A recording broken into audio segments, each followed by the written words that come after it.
Hello everyone, I am Dr. Rajesh Vukkala, consultant physician at Medicover Hospitals, Begumpet. Today's topic of discussion is muscle cramps. It is a very frequenting occurrence nowadays that a lot of people are reporting muscle cramps. Now, muscle cramps can be, physiological and pathological. When I say that, it can be something which is temporary and sometimes it can be permanent as well. So when you look at the temporary causes of muscle cramps, the most important thing we get to know is how deconditioned you are when you are trying to do some kind of exercise or joining a gym and trying to do some weightlifting. So when you tend to do this, you tend to know that your muscles are not letting you do this. That is because you're not been accustomed to doing this. That is the first thing you should know. So the way to get over this is doing graded exercises so that the muscle tones up a bit more and the muscle strength develops over a period of time. That is the one of the important areas of where you have to concentrate. The other area we should look at is, are you dehydrated before doing any kind of task?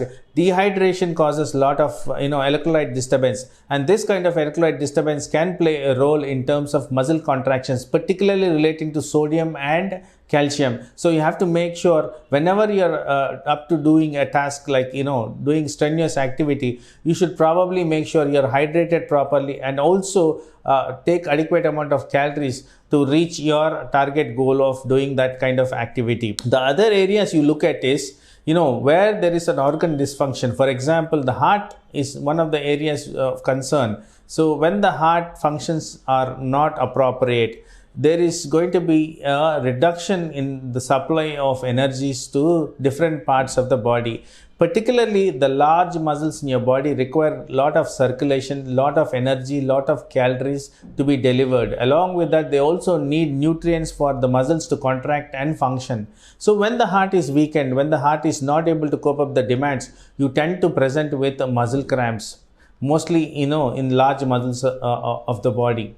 And also when somebody has got long-standing diabetes which is poorly under control, a lot of them presents with muscle aches, and this is because of higher sugar levels that is there in the body. When the higher levels of sugar is there, it hampers the spread of energy or dissipation of energy to the muscles, and also it also impacts the functioning of the nervous system in this particular people. So that can result in a lot of muscle aches and cramping. People who have got severe blood loss, either in the form of nutritional form, or if there is a frank blood loss where a young menstruating woman do develop anemia, they tend to have a lot of muscle cramps as well, particularly in the night time. So all this culminates into creating muscle cramps and nocturnal cramping. Sometimes in the medical terms we call this as restless leg syndrome. There are different conditions which can cause restless leg syndrome. Most common presentation of restless leg syndrome is tightness in the calf muscles,